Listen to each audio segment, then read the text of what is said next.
to another day of cooking. Today we're gonna make ngoyo, famous Pradisha sa Cebu. One of the, some others would say street food, but then lagi ni siya sa Cebu. Kung taga Cebu ka, kabalo jud ka ani. The ingredients are, we have ground pork, mga 1 pound of ground pork, katong lean. And then we have ubod, hearts of palm. Okay? Wala tayo fresh din so dilata. And then of course for your spices you need minced garlic. That's minced garlic right there.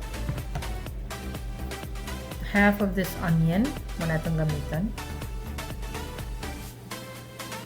To taste, we have asin, salt,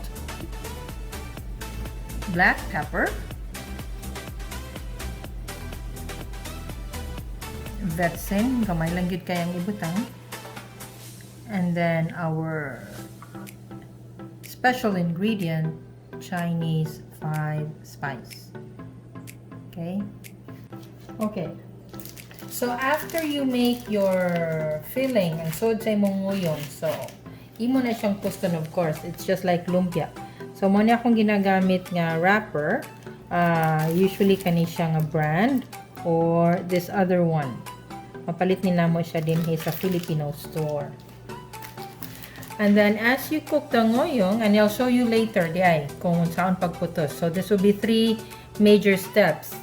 Ang pag-prepare o pag-cook sa filling, ang pagputos, and then of course ang pag-fry. And then we're also gonna make the sauce, okay? So sa imuhang pag-fry, you need to coat it with a mixture of water and flour ni siya, wheat flour, okay? And then eggs, we have eggs right here. We're gonna use that too.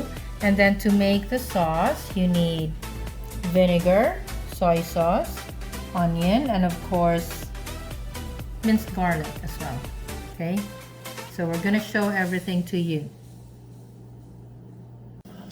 Okay, so now nahuman ako prepare for the ingredients for your filling. So in a medium-sized pan, you put a little bit of oil. Igo lang yun siya para gisa ni mo ang imuhang onion and garlic. Okay. So when the oil is ready, kay init na siya. Not too hot though. You take about almost a teaspoon of minced garlic.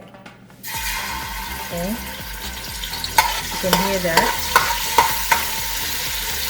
And then, ang imong onions that you chop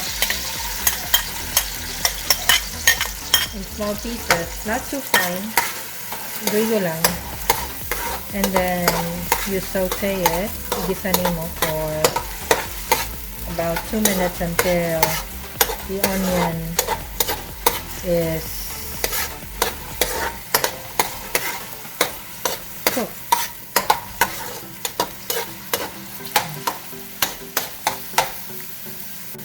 After 2 minutes and the onion and garlic is luto na, you add your ground pork, 1 pound of ground pork, and then you mix it well, and then you wait until luto na siyang ground pork. So it will take about maybe 4 minutes to 5 minutes until maluto na siya. Earlier, ang katong gipakita na ako nga in can nga heart of palm, ako na siyang slice into very thin slices. And so, kung maluto na ang imuhang ginaling or ground pork, you add it. You add it to your ground pork.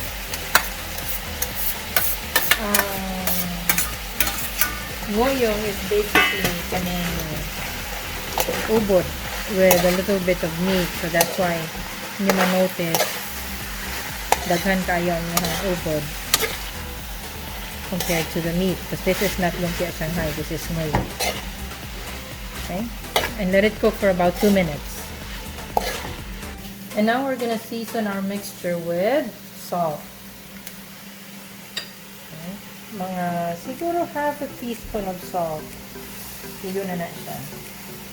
Let's add a little bit more. And then, vetsin. Not too much. Black pepper.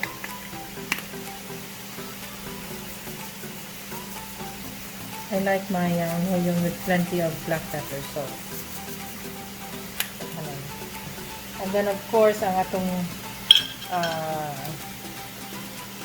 ingredients na instead of a ngoyong powder, we don't have that, so we have Chinese 5 spice. So mga 1 teaspoon of Chinese 5 spice. Okay. That should be enough. And then you mix it and you let it cook for another 4 minutes and then it should be done. So we are now in the second step sa pag-prepare sa ngoyong. Okay, so you have your lumpia wrapper. You lay it out on a flat surface like a diamond. Okay, amo ni ang ato ang filling sa atong ngoyong. So you take about 2 teaspoons of the filling. If you want more, you can add a little bit more. Okay, you arrange like that. And then you fold it just like magputos kag lumpia. Fold it like this. Fold on the side. And then on the other side. And continue to roll. Then you have 2 choices sa inyong pag-seal. How to seal it. You can either use water, just plain tap water, or egg white. So kaning egg white is much better kay mas hindi kanyang pag-seal. And then you finish it up with this. And you have your ngoyong like that. And I'm gonna put it right here where I have made most of it now. So that is your ngoyong. Later on, we're gonna show you how to fry that. Okay, welcome back. Now we're gonna make the coating para sa atong ngoyong. We're getting ready to fry it. Okay, so we need flour, and I'm using this one right here. It's wheat because it's healthier. Okay, and so depending na sa inyong number of ngoyong pritohon, because I'm gonna cook just a little bit, so I'm gonna add just a little bit of water just to make sure ang imuhang parakot, or what you call this, a batter, is not thick, not too thick, but not too watery as well. So you gradually add water. Igo lang yun ang iyang consistency. Igo lang, no? Dili kayo siya watery, ito kayo siya thick. So just need to add a little bit more, and this should be enough right here. Okay, just mix it really well with a whisk. And they can also use the regular flour. Yeah. It's really up to you guys, but we just prefer to use the wheat flour. So it's up to you kung sa inyong gusto.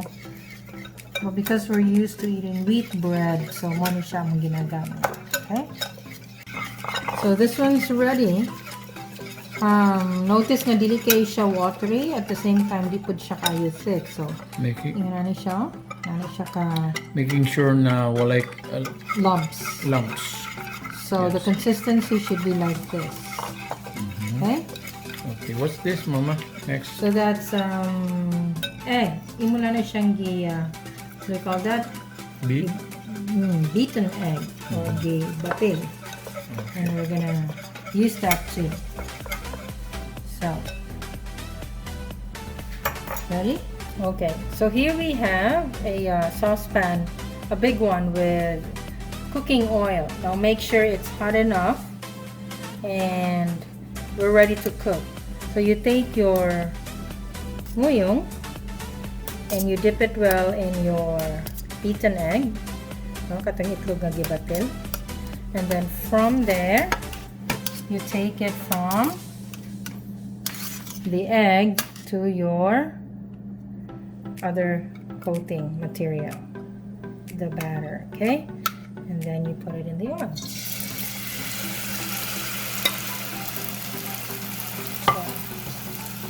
How about the flame, Mama? Is it on high? Between medium and low. So Medium.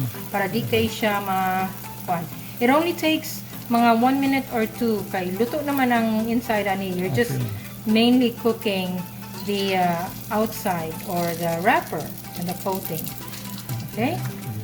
So turn, and then wait until it turns golden brown. When it's golden brown, then it's ready.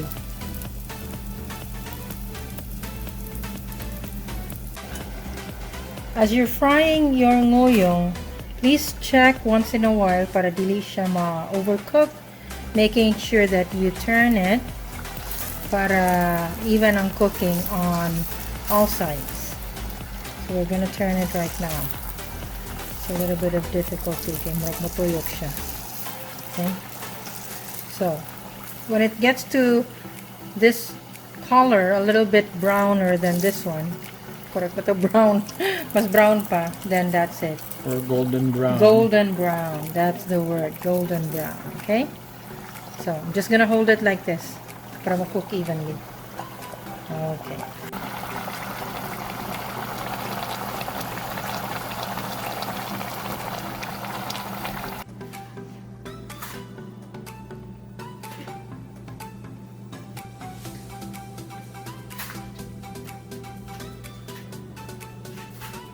So ready na ta maghimo sa atong sauce or sausawan para sa nguyong. So simply lang, no, you have sibuyas bombay. Imo lang siyang gagmayon. Ang sibuyas bombay o ang garlic ani. Mojoy sa bida. So gagmayin lang nimo siya. Pagin mo sa imong pinaksan, and then you take about 2 teaspoons of minced garlic. Ganyan sibuyas bombay ito nga, onion. And then, what do we add, Papa? The soy sauce. Soy sauce, okay. Yeah. Okay? Yeah, So we add duha or tulo ka. Well, depende lang sa kadagan imong gusto. But, okay? Okay, Let's make it 3 yes. teaspoon. And then your regular nga vinegar. Yes. Duha. 2 teaspoon of regular vinegar because ato pa man siyang i-add ang sukang pinakurat. Nagkata, sukang pinakurat. And then you let it sit. One more? Yeah. 2 na to. Usa pa to ka sukang pinakurat, okay? One more. And you let it sit for about... Then put some black pepper. Okay, so ngun akong master chef, mas master pa ni siya na ako. Some Black pepper pa no.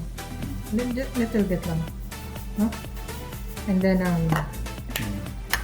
let it sit for a few minutes. Mga 5 to 10 minutes. Ready na ni siya. Okay? That's it. That's it.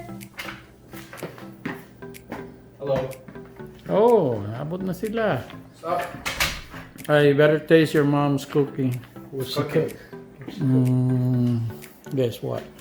Oh my god. Moyong. Wait. Oh yeah. Did you clean your hands? Yeah. Okay, let's see. Dip and let me see your reaction.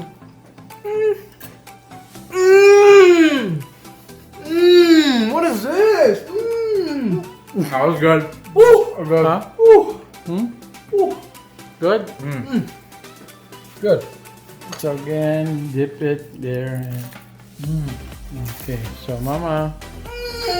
Don't forget to like and subscribe. Till next time.